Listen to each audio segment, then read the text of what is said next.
আজকে অনুধ্যানে আপনাদের সবাইকে আন্তরিক স্বাগত জানাচ্ছি।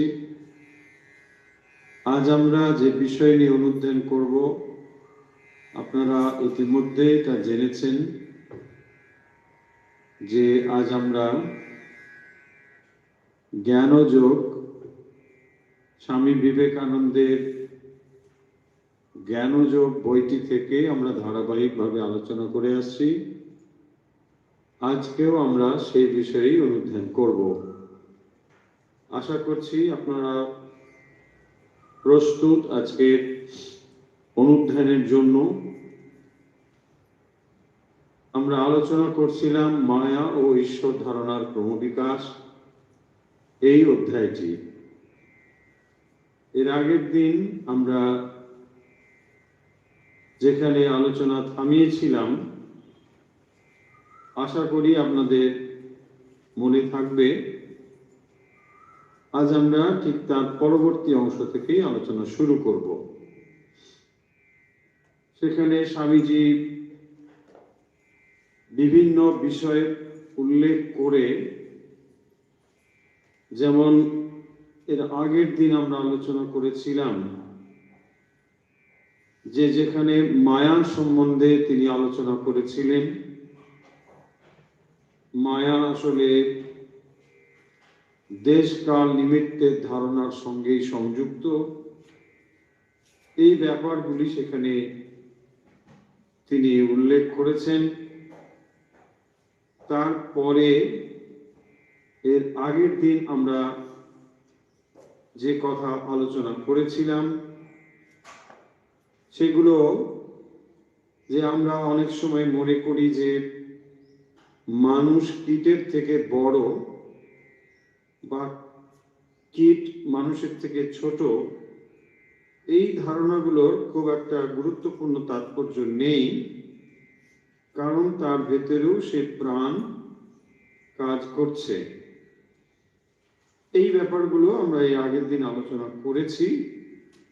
এখন পূর্বের বিষয়ে স্বামীজি আবার ফিরে আসছেন, অর্থাৎ আজকের যে বিষয়গুলি আমরা আলোচনা করব সেটি আসলে ভারতীয় সমাজ এবং পাশ্চাত্য সমাজ ব্যবস্থার সঙ্গে যে তুলনামূলক তফাৎ রয়েছে সেই তফাৎটি এখানে স্বামীজি বলছেন। আমরা নিশ্চয়ই মনে রাখব যে প্রসঙ্গ চলছিল যেখানে ঈশ্বর ধারণার ক্রমবিকাশ, অর্থাৎ এই যে দার্শনিক মতবাদগুলি গড়ে উঠেছে, সেই দার্শনিক মতবাদগুলি তৈরি হওয়ার পেছনে ধর্ম সম্বন্ধে যদি মানুষের স্বাধীনতা না থাকে, তাহলে স্বাধীনভাবে ধর্মচিন্তা মানুষ করতে পারে না।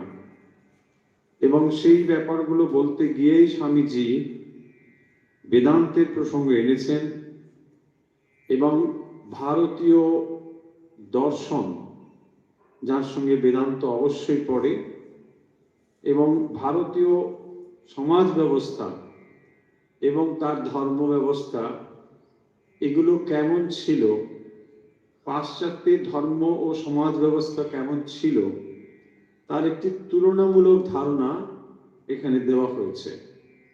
এবং তার ফলে যে প্রাচ্য এবং পাশ্চাত্যের মধ্যে, বিশেষ করে ভারতবর্ষ এবং ইংল্যান্ডের কথা হচ্ছে, তো এদের মধ্যে যে সমাজ এবং ধর্মনীতিতে বৈষম্য রয়েছে, তার কারণটা আমরা বুঝতে পারব। কেন এই দুটির মধ্যে তফাৎ রয়েছে তার কারণ এখানে স্পষ্ট হবে। আজ সেই কথার উপরেই আমরা দৃষ্টিপাত করব। আমরা স্বামীজির লেখা থেকে সরাসরি পড়ছি।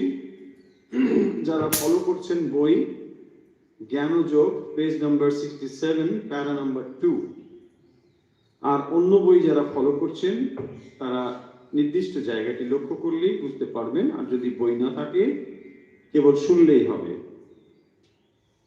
সকল প্রকার ধর্ম ও দর্শনের মধ্যে বেদান্তই অধিকতর সাহসের সহিত সত্য অন্বেষণে অগ্রসর হইয়াছেন। তুলনামূলকভাবে দার্শনিক বিশ্লেষণ এখানে এই প্যারার মধ্যে বিশেষ করে দেখতে পাবো, ধর্ম ও দর্শনের মধ্যে বেদান্তই অধিকতর সাহসের সহিত সত্য অন্বেষণে অগ্রসর হইয়াছেন। কিভাবে? বেদান্ত মধ্যপথে কোথাও তাহার অনুসন্ধান স্থগিত করে নাই, আর তাহার পক্ষে অগ্রসর হইবার একটি সুবিধাও ছিল। বেদান্ত ধর্মের বিকাশের সময় পুরোহিত সম্প্রদায় সত্যান্বেষীগণের মুখ বন্ধ করিয়া রাখিতে চেষ্টা করে নাই। ধর্মের পূর্ণ স্বাধীনতা ছিল। এই প্রসঙ্গ স্বামীজি এখানে এই জন্যই বলছেন যে বেদান্তের সাহস বিশেষ করে সত্য অন্বেষণের ক্ষেত্রে, কারণ বেদান্ত নির্ভীকভাবে সত্যের অনুসন্ধান করে ও করে এসেছে সমস্ত ধর্ম ও দর্শনের মধ্যে। তাই বেদান্তকেই সব থেকে সাহসের সঙ্গে অগ্রসর হতে হয়েছে। বেদান্ত সত্যের খোঁজে কোথাও থেমে থাকেনি, কোনো আপোষ করেনি। এই কথা বলবার পরে স্বামীজি ভারত এবং পাশ্চাত্যের সামাজিক ও ধর্মীয় স্বাধীনতার প্রসঙ্গ তুলেছেন। স্বামীজি বিশেষ করে এই বক্তৃতায় দিচ্ছেন লন্ডনে। তো আমরা বুঝতেই পারছি যে ইংল্যান্ডের সঙ্গে ভারতবর্ষের যে সমাজ ও ধর্মগত বৈসাদৃশ্য বা সাদৃশ্য, সেইগুলি স্বামীজি তার কথার মধ্যে তুলে ধরেছেন। পাশ্চাত্যের স্বাধীনতা মূলত সামাজিক দিক থেকে। ইংল্যান্ডের সমাজ খুব স্বাধীন, পোশাক আশাক ব্যক্তিগত রুচি নিয়ে কেউ তেমন মাথা ঘামায় না। এই কথাগুলি এখানে বলা হচ্ছে। দেখুন স্বামীজি যেমন বলছেন যে ইংল্যান্ডে সমাজ খুব স্বাধীন, ভারতে সামাজিক বিষয়ে স্বাধীনতা ছিল না, কিন্তু ধর্মমত সম্বন্ধে ছিল। তাহলে দুটো জিনিস মনে রাখবো, ভারতে সামাজিক বিষয়ে স্বাধীনতা ছিল না, সমাজ কিভাবে পরিচালিত হবে, নিয়ম কানুন এইসব ব্যাপারে খুব একটা স্বাধীনতা ছিল না। কিন্তু ধর্মের ক্ষেত্রে এই বৈষম্য বা এই সংকীর্ণতা এটা কিন্তু ছিল না। যে কেউ ধর্মমত পোষণ করতে পারত, যে কেউ ধর্ম বিষয়ে তার আচরণ করবার স্বাধীনতা সে ভোগ করত। এবং এই যে ব্যবস্থা ছিল, এইটি ইংল্যান্ডের সঙ্গে এর যে তফাৎ বা পাশ্চাত্যের সঙ্গে যে তফাৎ, সেটি স্বামীজি দেখাচ্ছেন। তারপরে বলছেন, এখানে লোকে পোশাক যে রূপ করুক না কেন, যা কিছু করুক না, কেউ কিছু বলে না, আপত্তি করে না। কোথায় সেটা? পাশ্চাত্যে। পাশ্চাত্যে পোশাক নিয়ে কেউ কোনো কথা বলে না, যে যার মতন পোশাক পরে। কিন্তু ধর্মের ক্ষেত্রে সংকীর্ণতা রয়েছে। বলছেন চার্চে একদিন যাওয়া বন্ধ হলেই নানা কথা ওঠে। ফলে বোঝাই যাচ্ছে যে ধর্ম আচরণের ক্ষেত্রে মানুষের স্বাধীনতা খুব একটা ছিল না। এটাই স্বামীজি বলছেন, এখানে সত্য চিন্তা করবার সময়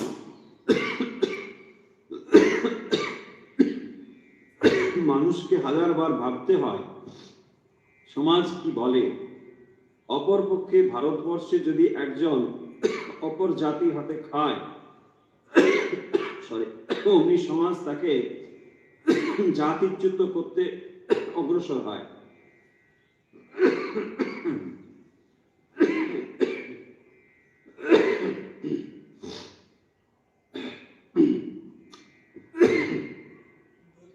পূর্বপুরুষেরা যেরূপ পোশাক পরতেন, তা হতে একটি পৃথক রূপ পোশাক পরলেই ব্যাস তাহা সর্বনাশ।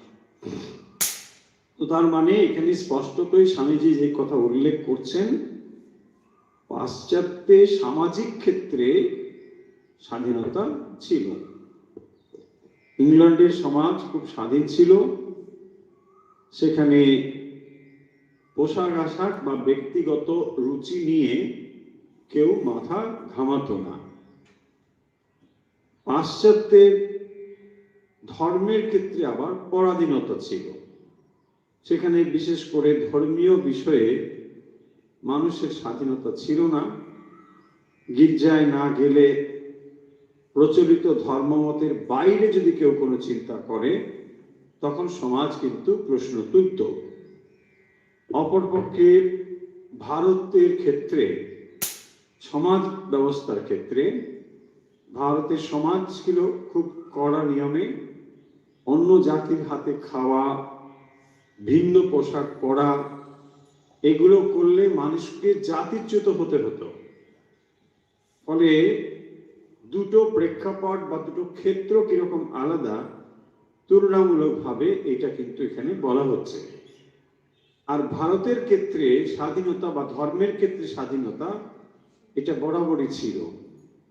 ধর্মীয় চিন্তার চরম স্বাধীনতা ছিল, কারণ এখানে নাস্তিক, জড়বাদী বা বৌদ্ধ সবাই কিন্তু নিজের নিজের মত প্রচার করতে পারত। এই স্বাধীনতা ভারতবর্ষে ছিল।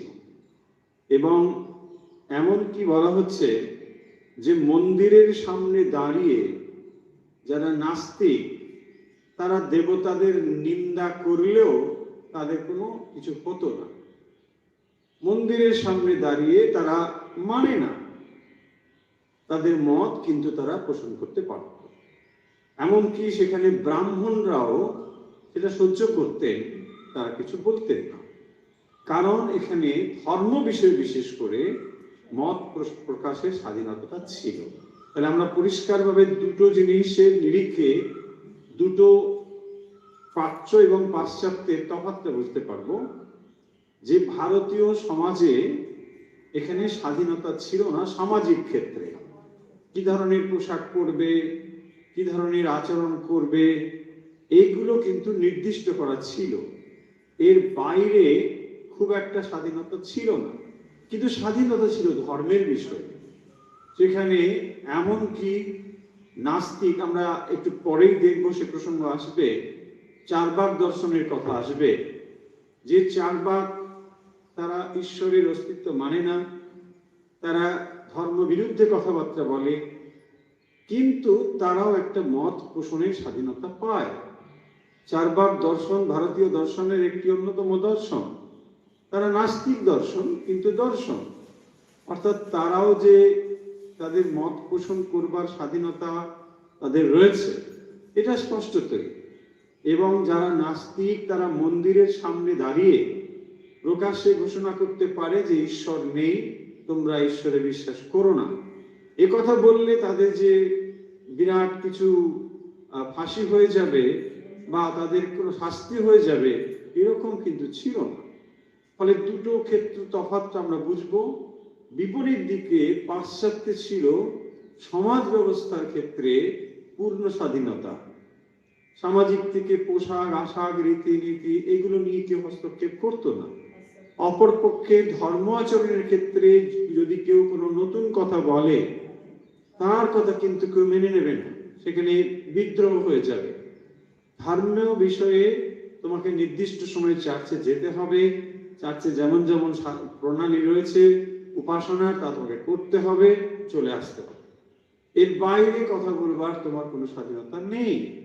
এবং এর যে দুটো ফল কিভাবে বিপরীত হয়েছে সেটা কিন্তু আমরা দুটো সমাজের দিকে দেখলেই বুঝতে পারব। পাশ্চাত্যে বিশেষ করে সামাজিক স্বাধীনতা ছিল বলে সেখানে দেখবেন সমাজ অনেক উন্নত হয়েছে। বিপরীত দিক থেকে ধর্ম অনেক অবনত হয়েছে। আবার ভারতবর্ষের ক্ষেত্রে সমাজ ব্যবস্থা অনেকটা নিচুর দিকে, কিন্তু ধর্মের দিক থেকে অনেক অনেক উঁচুতে। কারণ এখানে ধর্মতে স্বাধীনতা ছিল, তাই জন্য যে যার মত পোষণ করতে পারত, মৌলিকভাবে চিন্তা করতে পারত, মৌলিকভাবে ধর্ম আচরণের স্বাধীনতা ছিল ভারতবর্ষের মানুষের কাছে। সেই কারণের জন্য দুটো সমাজ ব্যবস্থার মধ্যে এরকম তফাৎ আমরা দেখতে পাই। স্বামীজি তার এই বক্তৃতার ভেতর দিয়ে যে দেখাতে চেয়েছেন যে আসলে এই দুটোর মধ্যে একটা মেলবন্ধন ঘটাতে হবে।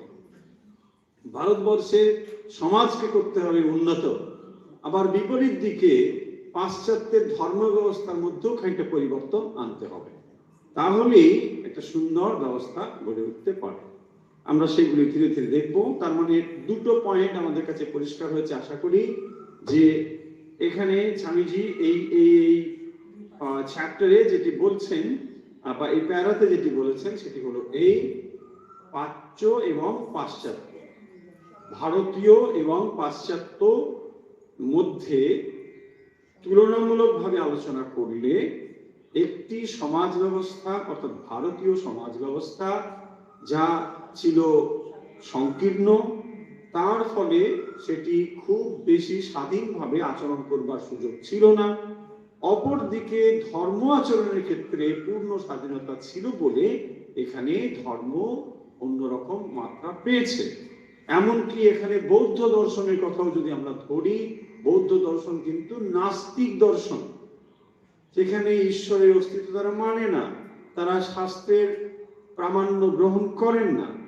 তথাপি এই বৌদ্ধ ধর্ম শুধু একটি ধর্ম নয়, সারা পৃথিবীতে একটি বিরাট জায়গা মানে জুড়ে ছিল এই ধর্ম।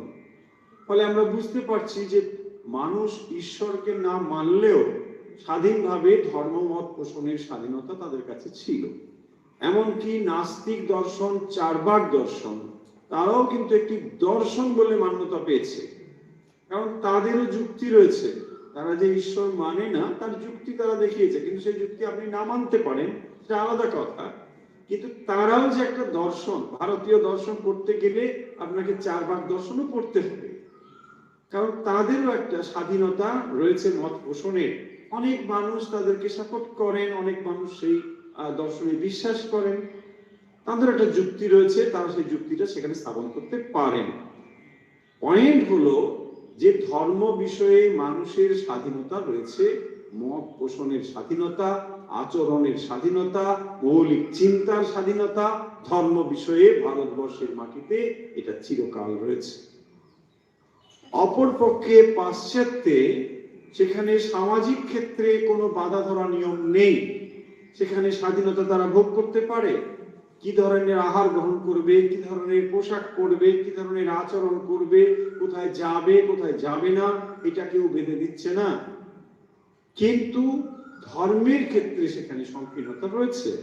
স্বাধীনভাবে মত পোষণ করবার আপনার অধিকার নেই। আপনি একটি অন্যরকম ধর্ম ইচ্ছে করেন বলেই এটা আপনি আচরণ করতে পারেন না, বা আপনি প্রকাশ্যে কোনো একটা মত পোষণ করতে পারেন না। মোটামুটি আমরা এই জিনিসটি বুঝলাম, এবং এখানে খুব কঠিন কিছু নেই, সহজ ব্যাপার। আশা করি এটা আমরা ধারণা করতে পেরেছি। আর এই প্রসঙ্গে যেটি স্বামীজি বলছেন যে ভারতীয় দর্শনের যে উদারতার কথা বলা হয়েছে, এবং পুরোহিত সম্প্রদায় সত্যান্বেষীগণের মুখ বন্ধ করিতে চেষ্টা করেন না।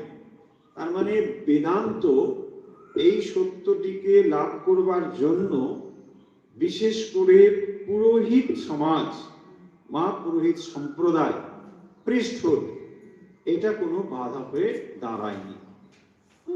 তাহলে কি হয়, অন্যান্য ধর্মের ক্ষেত্রে বা অন্যত্র সেখানে দেখবো যে এই পুরোহিতবাদ সেখানে একটা বড় বাধা হয়ে দাঁড়িয়েছে, কিন্তু ভারতবর্ষের ক্ষেত্রে এটা কোনো বাধা হয়ে দাঁড়ায়নি। তাই বেদান্ত এই সত্যটি তুলে আনতে পেরেছে।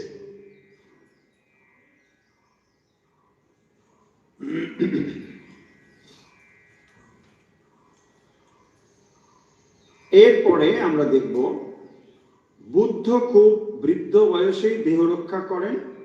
আমার একজন আমেরিকান বৈজ্ঞানিক বন্ধু বুদ্ধদেবের জীবনচরিত পড়িতে বড় ভালোবাসিতেন। তিনি বুদ্ধদেবের মৃত্যুটি ভালোবাসিতেন না, কারণ বুদ্ধদেব ক্রুশে বিদ্ধ হন নাই। কি ভুল ধারণা!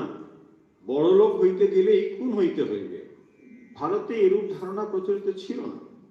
বুদ্ধদেব ভারতের দেবদেবী, এমনকি জগতের ঈশ্বরকে পর্যন্ত অস্বীকার করিয়া সর্বত্র ভ্রমণ করিয়া বৃদ্ধ বয়স পর্যন্ত বাঁচিয়াছিলেন।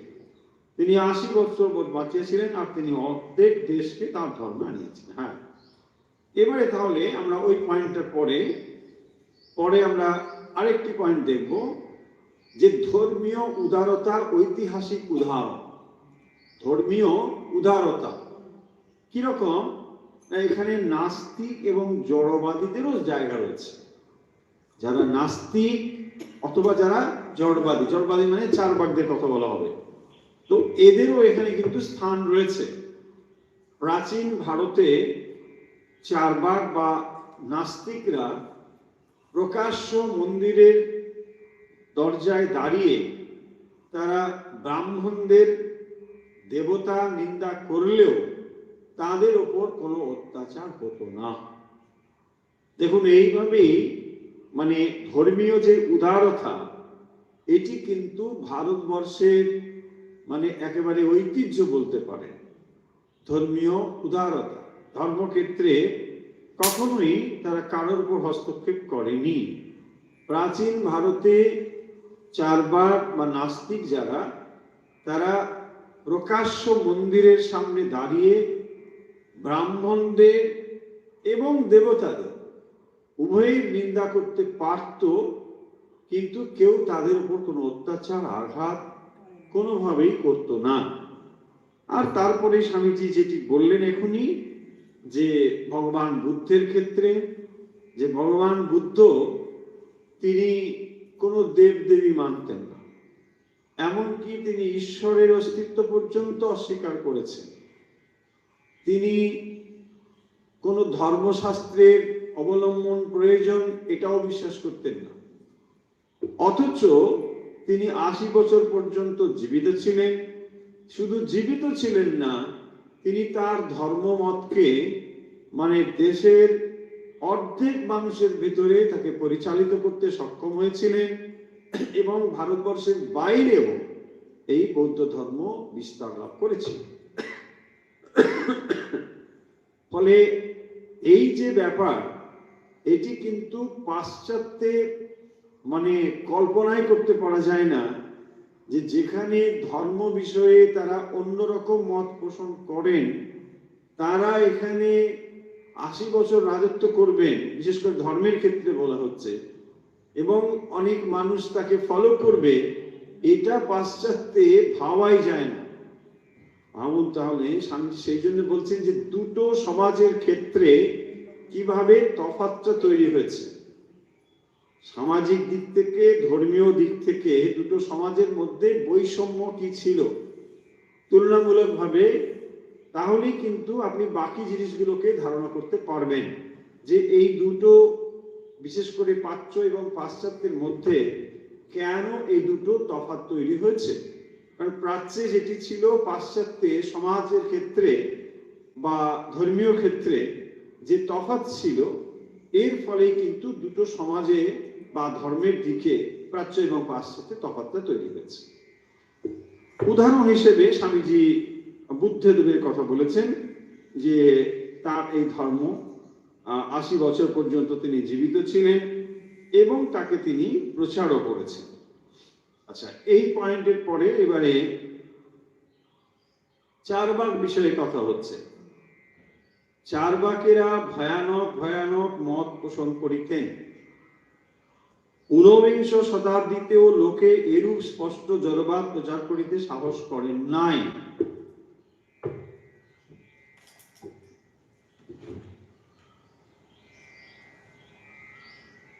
এই চার্বাক দর্শন মন্দিরে মন্দিরে নগরে নগরে প্রচার করিতে ধর্ম মিথ্যা উহা পুরোহিতগণের স্বার্থ চরিতার্থ করিবার উপায় মাত্র, বেদ ভণ্ড ধূর্ত নিশাচরদের রচনা, ঈশ্বর নেই আত্মাও নেই।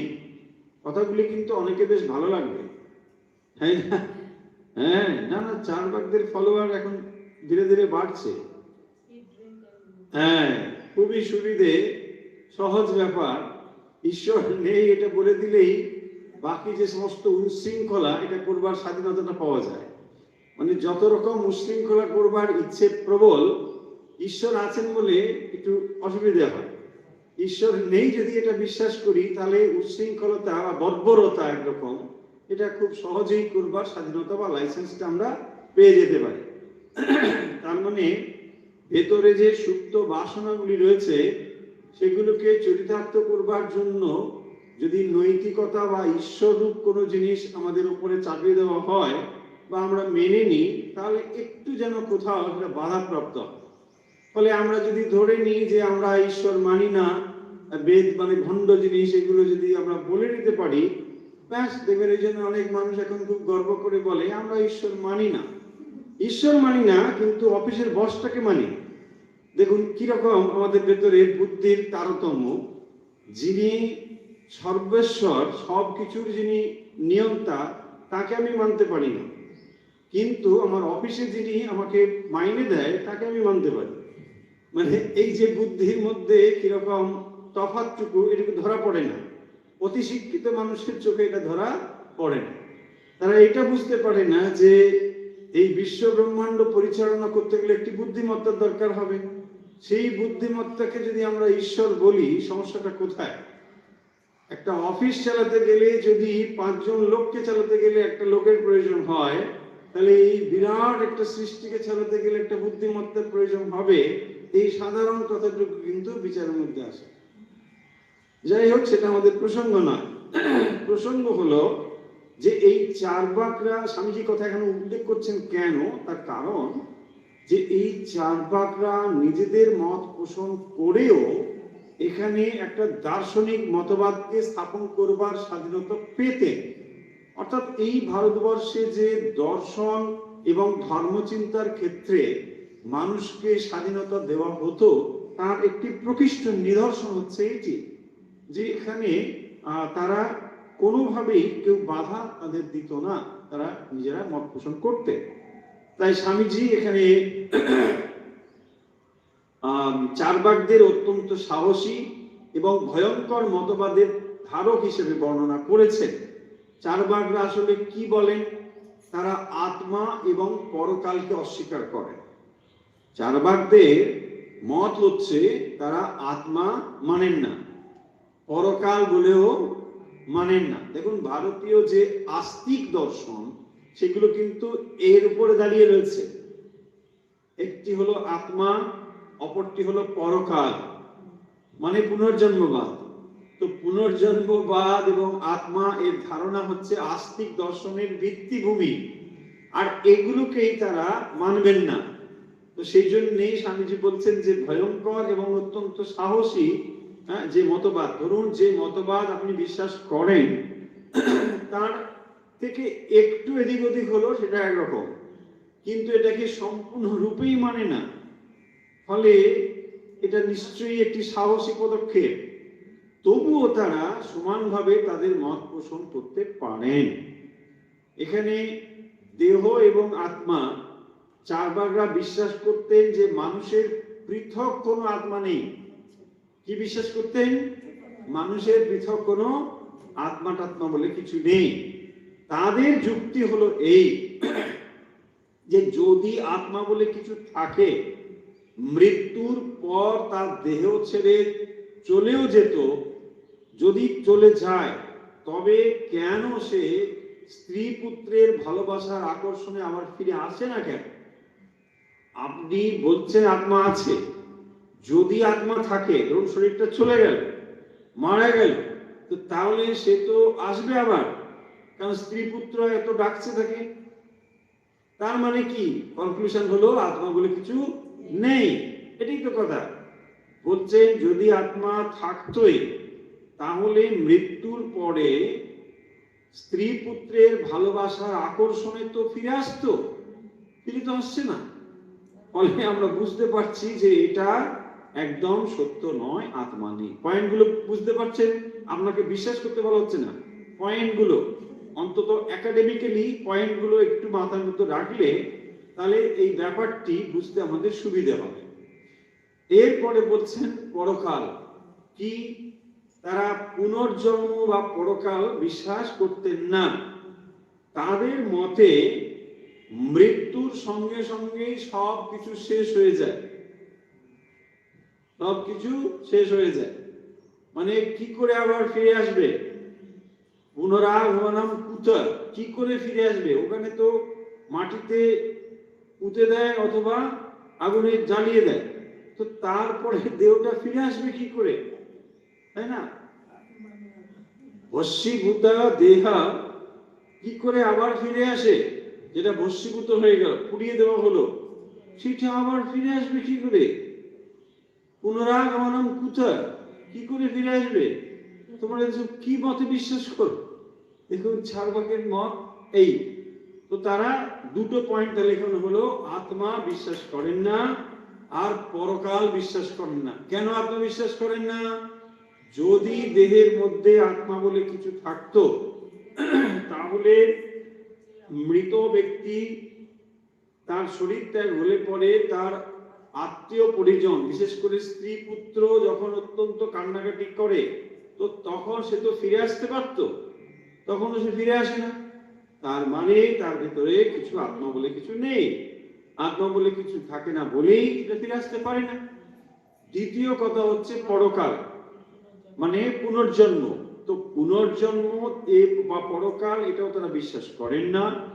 তাদের মতে মৃত্যুর সঙ্গে সঙ্গে সবই শেষ হয়ে যায়, কারণ ভস্মীভূত দেহ সেটা ফিরে আসবে কি করে? এটা কখনোই ফিরে আসতে পারে।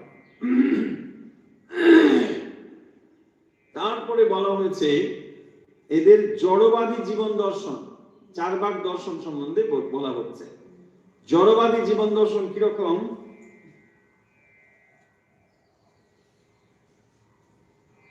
জড়বাদী জীবন দর্শন হচ্ছে এরা বিশেষ করে সুখবাদে বিশ্বাস করে।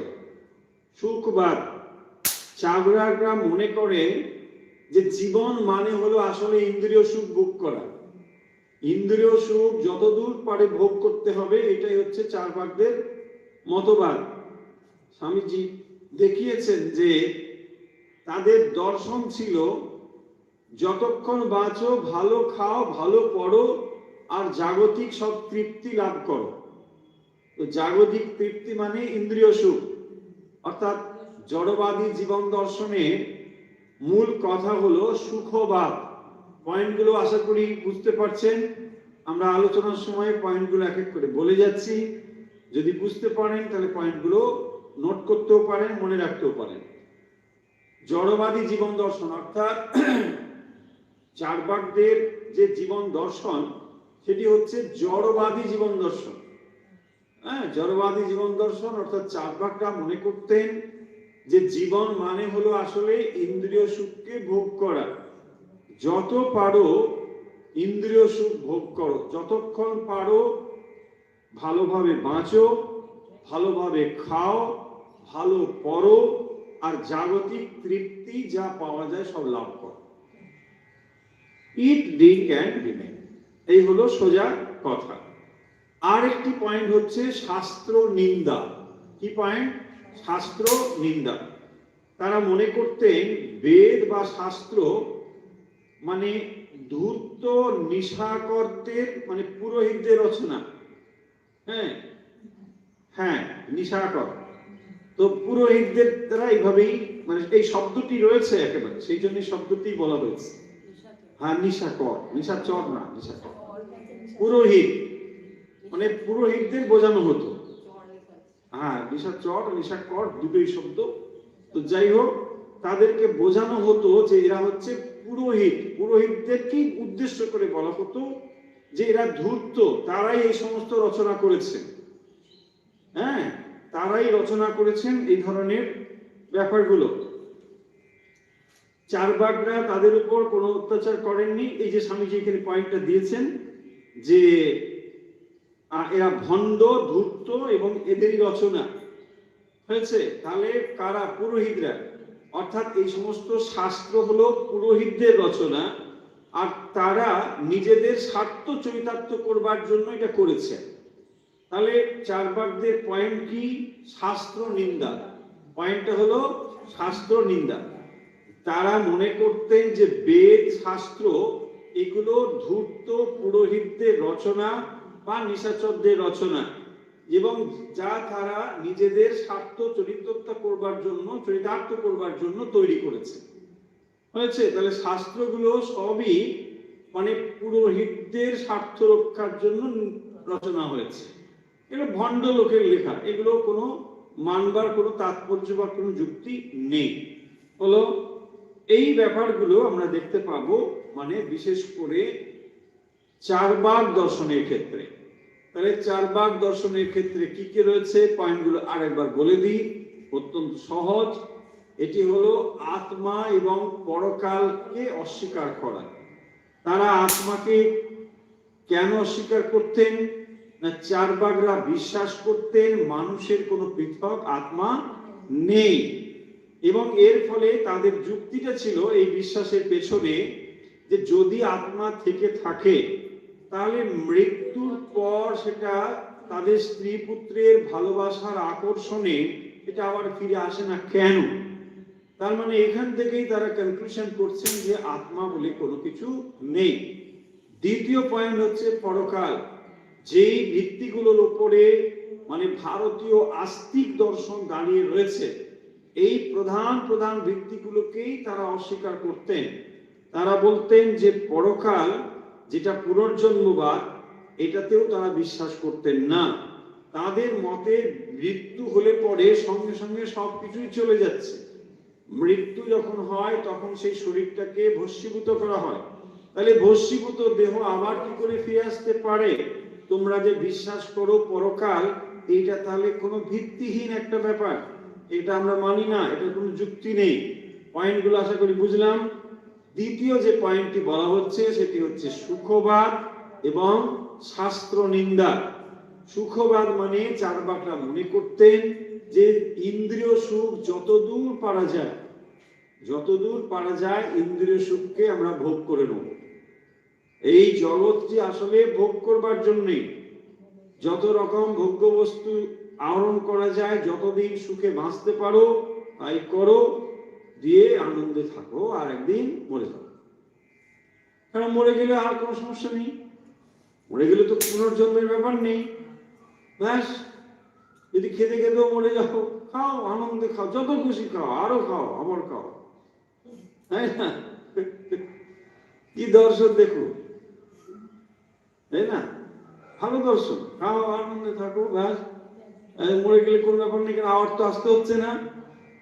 মানে দর্শন চর্চারও দরকার নেই, কষ্ট করে আপনার এইসব চিন্তা ভাবনারও দরকার নেই, কত কিছু বাদ পড়ে গেল। আপনি ধর্ম ধর্ম বলে মানে শান্তিতে ভোগ করতে পারছেন, তাই না? ভাবছেন সকালবেলা একটু এটা এটা খাবো, সেটা খাবো, এখন তো হবে না, এখন তো ঠাকুরের জল দেওয়া হয়নি, মুখ হয়নি, এসব হচ্ছে কিনা? তো তাহলে আপনি একটা নিয়ম মানেন বলি আপনার ইচ্ছেগুলো দমিত হচ্ছে, কিন্তু তার কোনো ব্যাপার নেই, যা খুশিতে করতে পারে।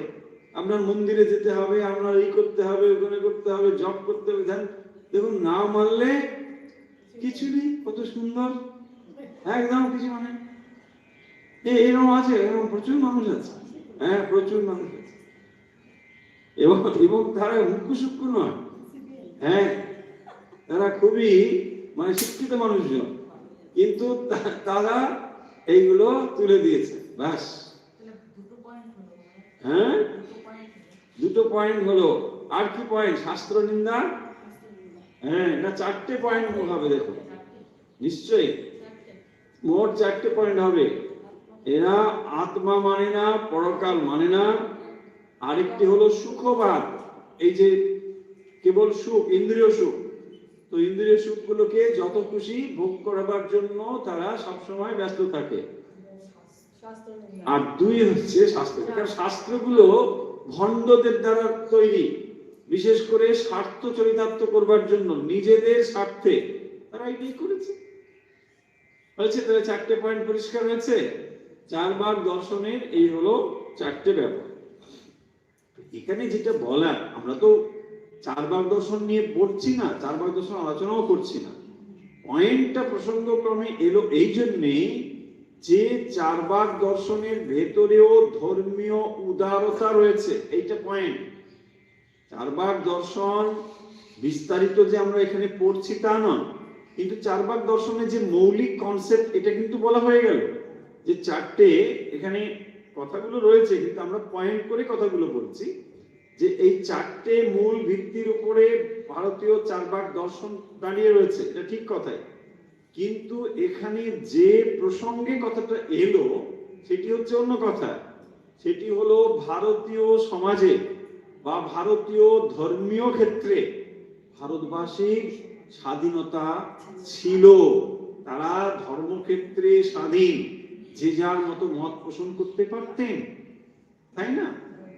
এর অনেক ভালো দিকও আছে, মন্দ দিকও রয়েছে, সেগুলো আজকে আলোচনার মধ্যে আনবো না, কিন্তু এর অনেক দিক রয়েছে। তো এইগুলোই এখানে স্বামীজি যে প্রশ্ন করছেন সেগুলোকেই আমরা কেবল ব্যাখ্যা করবার চেষ্টা করছি। তাহলে ভারতীয় ধর্মীয় স্বাধীনতার ক্ষেত্রে যে মানে উদারতা ছিল, এটা কিন্তু আমরা এখানে দেখতে পাচ্ছি। তাহলে এখানে কি ছিল না, অত্যাচারহীন সহাবস্থান ছিল একটা পয়েন্ট, যেখানে অত্যাচারহীন সহাবস্থান কোন ক্ষেত্রে?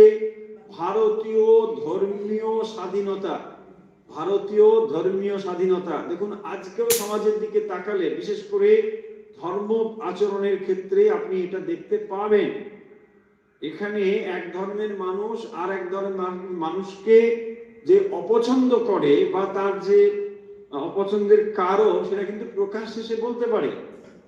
এই ক্ষেত্র ভারতবর্ষে রয়েছে, সেটা ভালো কিংবা মন্দ সে প্রসঙ্গে আমরা যাচ্ছি না, কিন্তু এখানে ধর্মমত পোষণ করবার যে উদারতা, এবং সেই উদারতাকে অত্যাচারহীন উদারতা, এটা কিন্তু এখানে রয়েছে। অত্যাচারহীন যে সহাবস্থান, চারবাগরা মন্দিরে এবং নগরে প্রকাশ্যে প্রচার করতেন, তারা বলতে পারতেন যে ধর্ম মিথ্যা, ঈশ্বর নেই, তাদের ওপর কিন্তু কোনো অত্যাচার হয়নি। তাহলে দেখুন এই কথাটা এখানে বলছেন, আমরা ধর্ম বিষয়ে স্বাধীনতা দিয়াছিলাম, তাহার ফলস্বরূপ এখনো আমরা ধর্মজগতে মহাশক্তি অধিকারী। এই প্লাস পয়েন্ট, যে ধর্ম স্বাধীনতা না দিলে পরে যে কোনো ক্ষেত্রে, শুধু এই ধর্মক্ষেত্রে নয়, এটি একটি মানে ইউনিভার্সাল ট্রুথ বলতে পারেন, যে কোনো ক্ষেত্রে স্বাধীনতা না হলে গ্রোথ সম্ভব নয়। কোনো একটি যদি গ্রোথ, সত্যিকারের বৃদ্ধি, সত্যিকারের উন্নতি, এটা তখনই হবে স্বাধীনতা থাকলে। স্বাধীনতা না থাকলে কখনোই এটা সম্ভব নয়।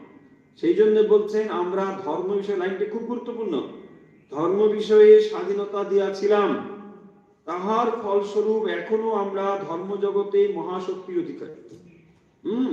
তাহলে ধর্মের ক্ষেত্রে আমরা এই জন্যই মহাশক্তির অধিকারী যে এখানে ধর্মক্ষেত্রে উদারতা বিরাজ করত। এখানে মানুষ স্বাধীনভাবে ধর্ম আচরণ করতে পারত, মত পোষণ করতে পারত, দার্শনিক বিশ্লেষণ করতে পারত। সেগুলোকে দর্শনের মর্যাদা দেওয়া হয়েছে। চারবাগ একটি দর্শন, তাদেরকে ছুঁড়ে ফেলা হয়নি। দেখুন তাহলে যে ধরনের মানে আস্তিক দর্শনগুলো প্রতিষ্ঠিত হয়েছে, স্বরদর্শন, তো সেখানে তো আমরা ভাবতেই পারি যে না, এরা তো ঈশ্বরের অস্তিত্ব মানে না, এমনকি এরা এরা এরা শাস্ত্রকেও মানে না, ফলে এদেরকে আমরা দর্শন বলে স্বীকার করি না। দেখুন না, এটা করা হয়নি। আপনি যদি বলেন মেজরিটির ক্ষেত্রে, দেখুন মেজরিটি এটাই ছিল। স্বরদর্শন যে যে প্রধান যে ধারা, তাদের তো অনেক কণ্ঠস্বর অনেক তীব্র, তবুও তারা কখনোই চারবাগ দর্শনের গলারুদ্ধ করে দেয়নি, তাদের কণ্ঠরুদ্ধ করে দেওয়া হয়নি যে তোমাদের মতটাকে আমরা মানি। আপনি মানতে না পারেন, কিন্তু তোমার মত পোষণের স্বাধীনতা রয়েছে, এটা বড় কম কথা নয়। ধর্মক্ষেত্রে উদারতা ছিল বলে চারবাগরা এই সত্য প্রচার করতে পেরেছে, তাই না? এবং তারা প্রকাশ্যে দাঁড়িয়ে বলছেন যে আমরা ধর্ম মিথ্যা, ধর্ম মানি না, ঈশ্বরের অস্তিত্ব নেই। এই কথা দাঁড়িয়ে কোথায় বলছেন? মন্দিরের সামনে বলছে, যেখানে পুরোহিতরা রয়েছে, যেখানে ব্রাহ্মণ ধর্ম রয়েছে। ভাবুন তাহলে কি সমাজ ব্যবস্থা আমাদের ছিল, যে স্বাধীনভাবে তুমি তোমার কথা বলতে পারবে, কেউ তার কণ্ঠরোধ করবে না। কিন্তু পাশ্চাত্যে আমরা এটা কল্পনাই করতে পারি না, বিশেষ করে ধর্ম বিষয়ে কল্পনাই করা যায় না। অন্য কোনো একটি মত যদি কেউ পোষণ করে, তার বিরাট একটা শাস্তি হয়ে যাবে। আর কি, এখানে মন্দিরের দরজায় দাঁড়িয়ে ব্রাহ্মণদের দেবতার নিন্দা করবার অধিকারও চারবাগদের দেওয়া হয়েছিল, যা বিশ্বের আর কোন দেশে কল্পনা করাই যেত না। ব্রাহ্মণ্য উদারতা, দেখুন এখানে বলছেন তোমরা সামাজিক বিষয়ে এই স্বাধীনতা দিয়াছ, তাহার ফলে তোমাদের অতি সুন্দর সামাজিক প্রণালী কোথায়? স্বামীজি বলছেন লন্ডনে। পাশ্চাত্যে সামাজিক বিষয়ে সেই স্বাধীনতা তোমরা দিয়েছ। তাহলে সমাজ তাদের স্বাধীনতা দিয়েছে বলে সেখানে সুন্দর সামাজিক প্রণালী। আমরা সামাজিক উন্নতি বিষয়ে কিছু স্বাধীনতা দিই নাই, তাই আমাদের সমাজ সংকীর্ণ। দেখুন স্বামীজি এই যে তুলনামূলকভাবে বিশ্লেষণ করছেন, এটাও খুব কম জিনিস নয়। কত সুন্দরভাবে এই জিনিসকে অবজার্ভ করলে তবেই বিশ্লেষণটা করা যায়। তা না হলে পাশ্চাত্যে দাঁড়িয়ে স্বামীজি সেই তাদেরই সমালোচনা করছে, তাদের সমাজ ব্যবস্থার কথা নিয়ে স্বামীজি যে একদিকে যেমন প্রশংসা করছেন, ধর্ম বিষয়ে তার সমালোচনা করছেন। তাহলে এই দুটো পরিষ্কারভাবে তিনি জানতেন বলেই তার পক্ষে সমালোচনা করা সম্ভব হয়েছে। স্বামীজির জ্ঞানের গভীরতা একবার ভেবে দেখুন, যে তিনি একজন যেমন বেদান্তের মানুষ ছিলেন, একজন ধর্ম সংস্কারক, আবার এই সমাজ অর্থাৎ স্বামীজি যে ইতিহাস অত্যন্ত ভালো করে জানতেন, আর নিদর্শন এই বক্তৃতাগুলোর ভেতরে রয়েছে। সমাজ দর্শন সম্বন্ধে, তার ধর্মীয় বিষয় সম্বন্ধে খুঁটিনাটি তিনি জানতেন। সেই কারণের জন্য স্বামীজি এই বিশ্লেষণগুলো এখানে তুলে ধরেছেন একেবারে স্পষ্টভাবে। আমরা সামাজিক উন্নতি বিষয়ে কোনো স্বাধীনতা দিই নাই, তাই আমাদের সমাজ সংকীর্ণ। তোমরা ধর্ম সম্বন্ধে স্বাধীনতা দাও নাই, ধর্ম বিষয়ে প্রচলিত মতের ব্যতিক্রম করলে অমনি বন্দুক অড়বাড়ি বাইর হইতো। তোমরা তাই করেছ, সেই জন্যে দেখুন ধর্ম তোমাদের অবনত হয়েছে।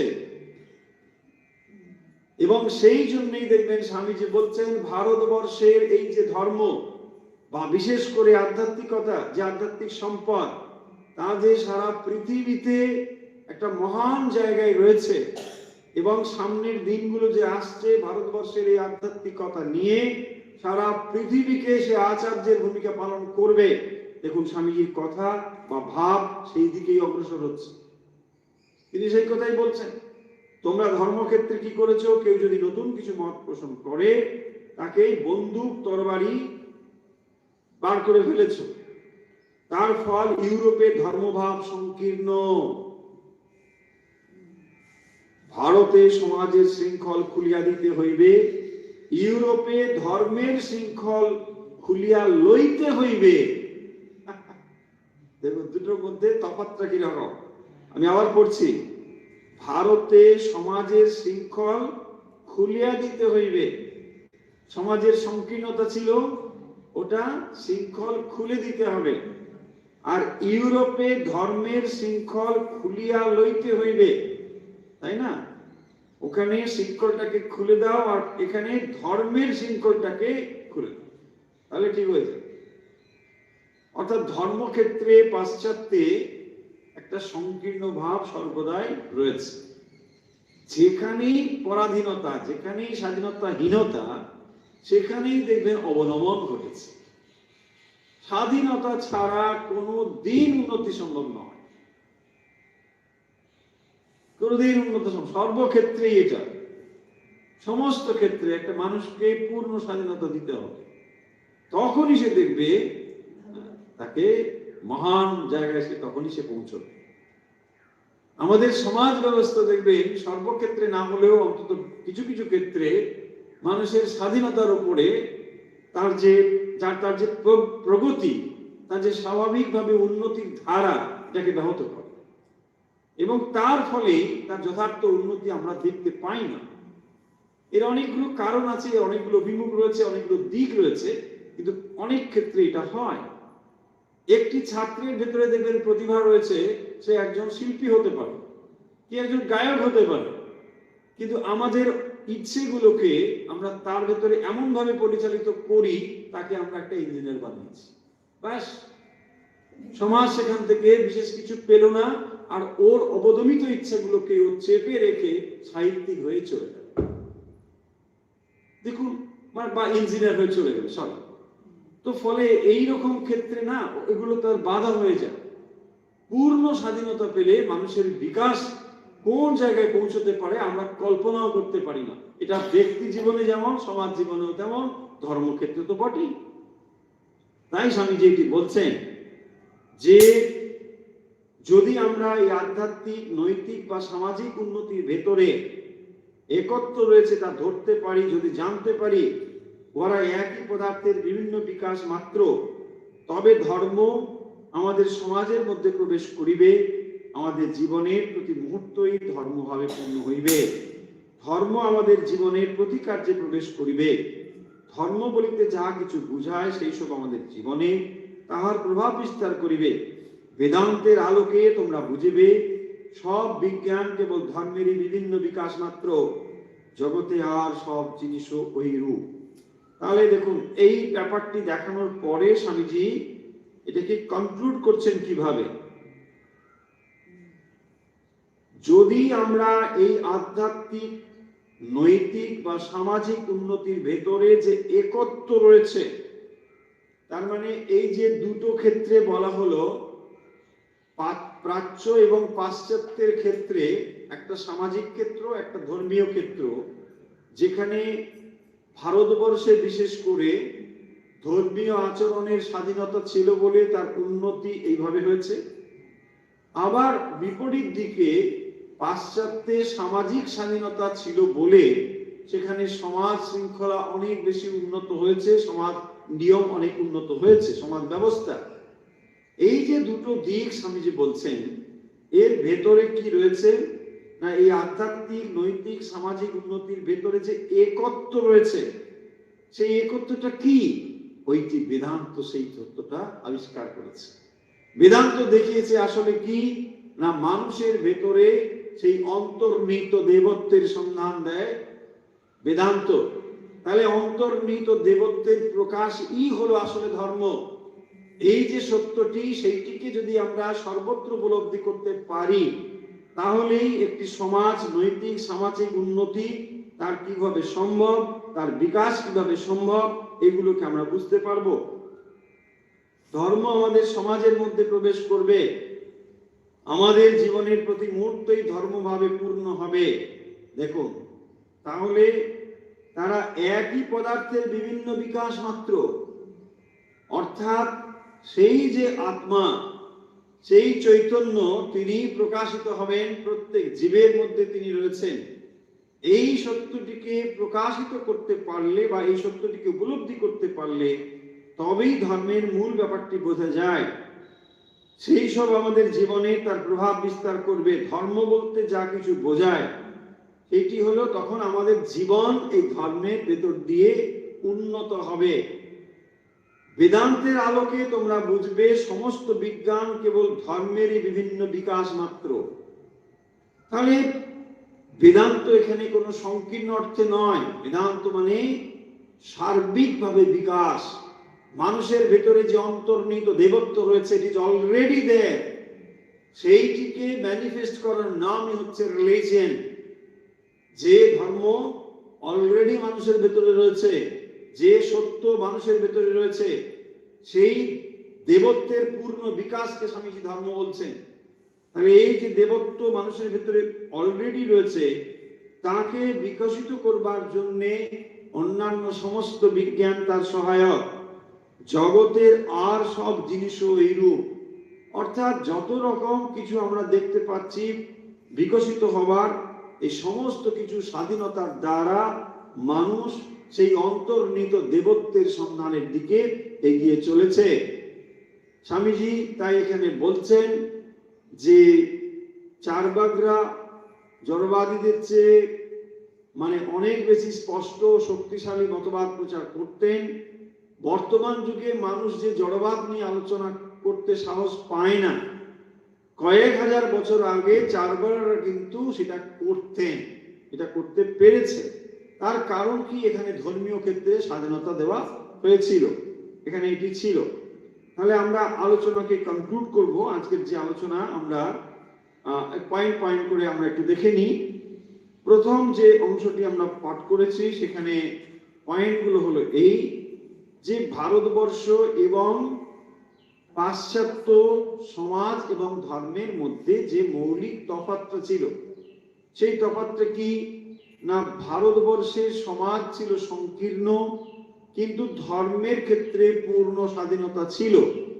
আবার বিপরীত দিকে এখানে স্বামীজি যেহেতু লন্ডনের কথা বলছেন, তাই পাশ্চাত্যের ক্ষেত্রে এবং সমগ্র ইউরোপের ক্ষেত্রেও এই জিনিসগুলো সত্য, যে সেখানে সামাজিক দিক থেকে স্বাধীনতা ছিল, কিন্তু ধর্মীয় সংকীর্ণতা ছিল। এই কথা স্বামীজি প্রথমের যে আলোচনা এখানে আমরা দেখেছি এবং আমরা বিস্তারিত আলোচনা সেটা করেওছি, যে এখানে যদি কেউ কোনো পোশাক পরে তার মানে একটা এখানে তার সংকীর্ণতা রয়েছে, সে ইচ্ছে মতো করতে পারবে না, বিশেষ করে ভারতীয় সমাজ ব্যবস্থার ক্ষেত্রে। কিন্তু ধর্ম আচরণের ক্ষেত্রে তার স্বাধীনতা রয়েছে, যার চূড়ান্ত দৃষ্টান্ত হচ্ছে চারবাক দর্শন, বৌদ্ধ দর্শন।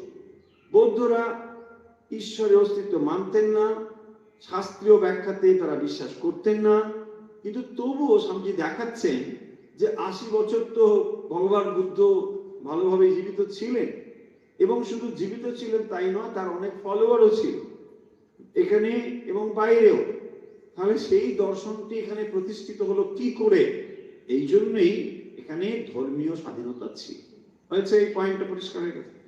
এরপরে স্বামীজি চারবাক দর্শন নিয়ে কথা বলেছেন। আমরা চারবাক দর্শনের মতবাদ নিয়ে ডিটেলস আলোচনা করে দিয়েছি, যেখানে এরা কি কি মানে না, না এরা পুনর্জন্ম মানে না, আত্মা মানে না, এরা সুখবাদে বিশ্বাস করে, আর কি করে না এরা শাস্ত্রীয় নিন্দা করে, শাস্ত্র নিন্দা করে। এইগুলো হচ্ছে মোটামুটি একটা ব্যাপার। তারপরে আমরা দেখতে পাবো এই দুটোর মধ্যে সুন্দরভাবে একটা সমন্বয় তৈরি হয়েছে। ধর্ম এবং সমাজের ক্ষেত্রে এই যে স্বাধীনতা, ভারতবর্ষের ধর্মের ক্ষেত্রে স্বাধীনতা ছিল, বিপরীত দিক থেকে পাশ্চাত্যের ছিল না, তার ফলে অবনমনটা ঘটেছে। সেই জন্য স্বামীজি বলছেন যে ভারতবর্ষের ক্ষেত্রে যে সমাজ ব্যবস্থা, এটাকে খানিকটা শৃঙ্খলা মুক্ত করতে হবে, তাই না? আবার উল্টো দিকে পাশ্চাত্যের যে ধর্মীয় সংকীর্ণতা, তাকেও কিন্তু তার শৃঙ্খলটাকে খুলে দিতে হবে। তার মানে সেখানেও একটা উন্মোচন দরকার, কিন্তু বিপরীত ক্ষেত্রে উন্মোচন, এখানে সামাজিক ক্ষেত্রে, ওখানে ধর্মীয় ক্ষেত্রে। এবং এই যে মূল উন্মোচন বা শৃঙ্খল উন্মোচন করা, বলছেন এই বিকাশের মূলে কি রয়েছে সেটা তো আগে দেখো, সেটাই হচ্ছে বেদান্ত। বলছেন বেদান্ত আসলে কি ঘোষণা করে না, মানুষের ভেতরে অন্তর্নিহিত দেবত্ব অলরেডি রয়েছে, সেই অন্তর্নিহিত দেবত্বকে প্রকাশিত করবার জন্য মানুষ মানে জন্ম জন্ম ধরে চেষ্টা করে চলেছে। ফলে ওই পয়েন্টে যদি তুমি যেতে পারো, তাহলে এই দুটোর মধ্যে যে পারস্পরিক মেলবন্ধন ঘটলে একটি মানুষ পূর্ণভাবে বিকশিত হয়ে উঠতে পারবে, সেই তত্ত্বটি বুঝতে পারবে। আশা করি আমরা আজকের আলোচনা থেকে একটা ধারণা করতে পারলাম, যেখানে স্পষ্টতই কি বলা হলো, যেখানে স্পষ্টতই ভারতীয় দর্শন বা ভারতীয় ধর্মচিন্তা, ভারতীয় সমাজ ব্যবস্থা এবং পাশ্চাত্য সমাজ এবং ধর্মের মধ্যে একটা তুলনামূলক আলোচনা এখানে করা হলো। আমরা মূল যে আলোচনা করছিলাম সেটা হলো মায়া এবং ঈশ্বর ধারণার ক্রমবিকাশ। স্বামী বিবেকানন্দের জ্ঞানযোগ বই থেকে আমরা আলোচনা করছি। তার ভেতরে মায়া এবং ঈশ্বর ধারণার ক্রমবিকাশ বলে একটি অধ্যায় রয়েছে। সেই অধ্যায়ের ভেতরে আমরা আবার এই বিষয়টুকু আলোচনা করি। আশা করছি আজকের আলোচনা স্পষ্টভাবে আমরা বুঝতে ও ধারণা করতে পেরেছি। চলুন এখন যতটুকু সময় আমাদের হাতে রয়েছে আমরা একটু অভ্যাসে যাব।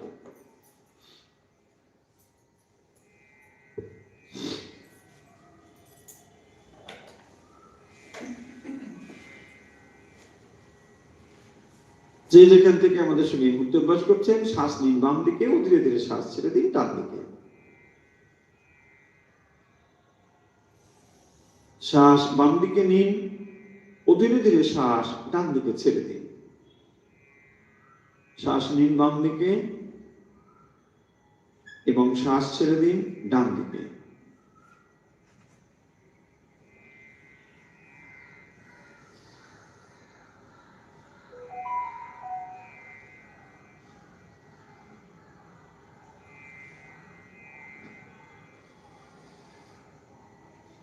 শ্বাস বাম দিকে নিন ও ধীরে ধীরে শ্বাস ডান দিকে ছেড়ে দিন।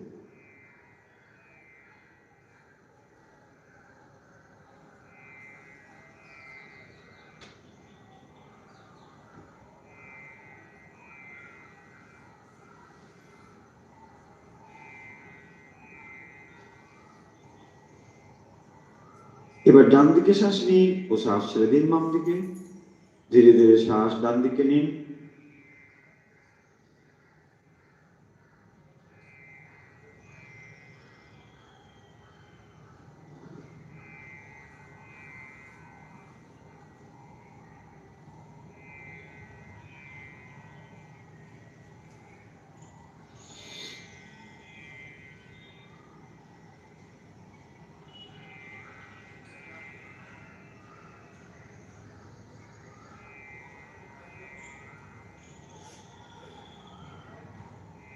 হচ্ছে রিল্যাক্স। এখন নাক দিয়ে শ্বাস নিন ও ধীরে ধীরে শ্বাস মুখ দিয়ে ছেড়ে দিন। শ্বাস নিন নাক দিয়ে ও শ্বাস ছেড়ে দিন মুখ দিয়ে।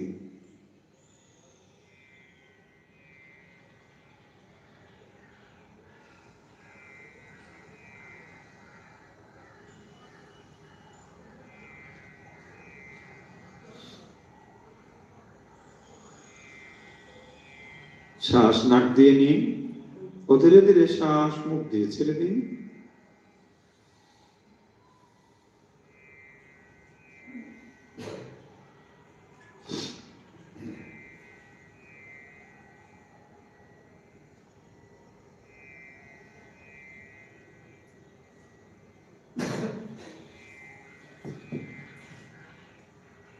হচ্ছে রিল্যাক্স। এখন সম্ভাবিত ভাবে করব ওঙ্কার। যে যেখান থেকে আমাদের সঙ্গে যুক্ত রয়েছেন আসুন এখন আমরা সম্ভাবিত ভাবে ওঙ্কার করি।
ধীরে ধীরে চোখের পাতা মেরুর হাত নাড়ুন, পা নাড়ুন, হাত দুটো ঘষে চোখ মুখে স্পর্শ করে দিন।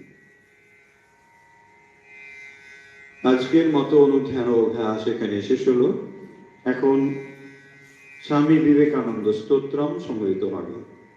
তার আগে জানিয়ে দিই, আগামী 15 তারিখ মহাশিবরাত্রি, এই উপলক্ষে বিশেষ পুজো, অর্ঘ্যদান ইত্যাদি সন্ধ্যা আরতির পরে হবে। যারা অংশগ্রহণ করতে চান ভক্ত অনুরাগী, আপনারা যথাসময়ে উপস্থিত হবেন।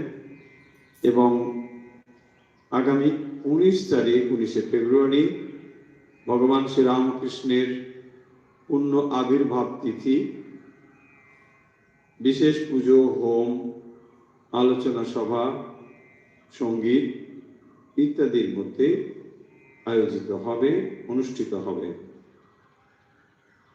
এবং আরেকটি ছোট্ট ঘোষণা, প্রভাতী প্রত্যেক দিন 6:15 থেকে হয়। এখন হচ্ছে মহাশিবরাত্রি উপলক্ষে বিশেষ প্রভাতী, যা আজ থেকে আগামী 3 দিন হবে। আজকে একটি হয়ে গিয়েছে, আগামী 2 দিন মহাদেবের ওপরে আমরা বিশেষ প্রভাতী করছি, আপনাদের উদ্দেশ্যে জানিয়ে দেওয়া হলো। আজকের এই অনুধ্যানের পরে সরাসরি আপনারা আরতি দেখতে পাবেন, এবং আরতির পরে আজকে রয়েছে রাম নাম সংকীর্তন, আজ একাদশী। চলুন এখন মূর্ত মহেশ্বর। মূর্ত মহেশ্বর ও জল ভাস্কর বিষ্ট মামর নার ভাঙ্গ্য। মূর্ত মহেশ্বর ও জল ভাস্কর বিষ্ট মামর নার ভাঙ্গ্য। বন্দে বেদ তনু মুঞ্চিত গৌরিত কাঞ্চন কামিনী বন্দা। মূর্ত মহেশ্বর ও জল ভাস্কর আমার নার ভাঙ্গ্য। কোটি ভানুকর দীপ্ত সিংহমহ কচিত কৌপিন বন্তম। কোটি ভানুকর দীপ্ত সিংহমহ কচিত কৌপিন বন্তম। অবিরাবিহংকার নাহিত বিমুখ। অবিরাবিহংকার নাহিত বিমুখ। প্রচণ্ড তাণ্ডব নৃত্যম। মূর্ত মহেশ্বর ও জল ভাস্কর মার নার ভাঙ্গ্য। ভক্তি মুক্তি কৃপা কটাক্ষ প্রেক্ষণ মগদল বিদলন দাক্ষাম। ভক্তি মুক্তি কৃপা কটাক্ষ প্রেক্ষণ মগদল বিদলন দাক্ষাম।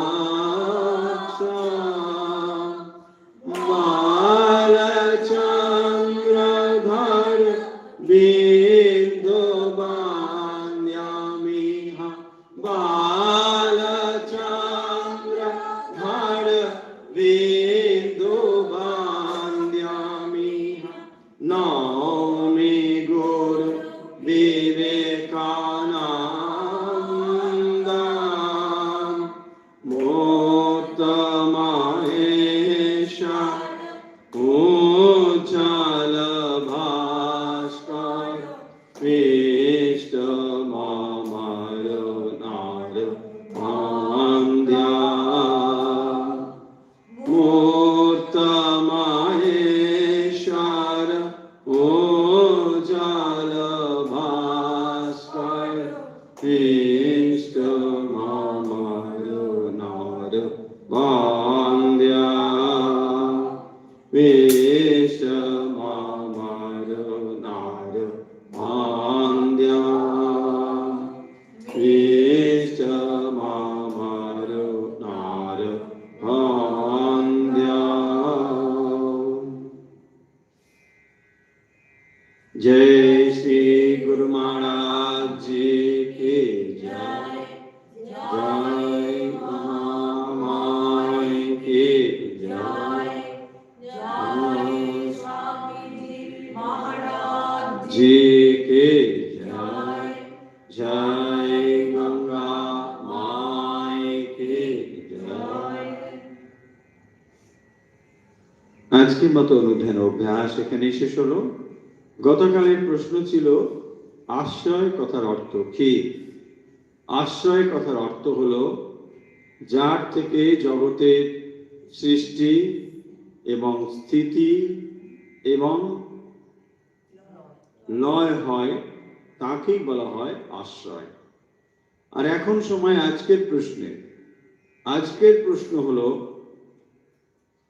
প্রাচ্য সমাজ ও ধর্মের ক্ষেত্রে এবং পাশ্চাত্য সমাজ ও ধর্মের ক্ষেত্রে কি তফাৎ? এই হলো আজকের প্রশ্ন। উত্তর পাঠিয়ে দিন হোয়াটসঅ্যাপে।